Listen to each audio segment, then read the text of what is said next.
Hello, hello, good morning, good afternoon, good evening po sa inyo mga ka-diaries. Mga ka-diaries, maraming nagtatanong sa atin na naman ngayon mga ka-diaries kung paano nga ba pag wala silang bank account for applying China visa.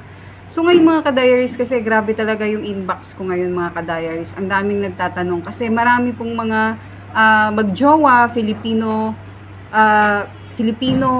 tapos Chinese, ang reason nila, yung Chinese nila na jowa yung mag-sponsor sa kanila papuntang China. Ngayon tinatanong nila ako kung paano pag walang bank account. So mga ka-diaries, ito na po yung sagot sa mga tanong ninyo.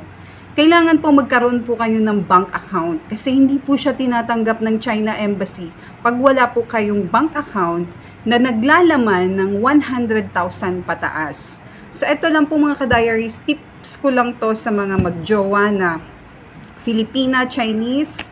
Kailangan meron po kayong personal bank account. Kasi hindi na siya tinatanggap ng China Embassy na kung yung boyfriend nyo lang or yung girlfriend nyo lang na Chinese yung mag-sponsor sa inyo, yung mag-provide, kailangan nyo rin pong mag-provide ng sarili nyong bank account. Okay, mga ka-diaries? Message lang po sa akin pag may mga tanong pa po kayo. Thank you mga ka-diaries!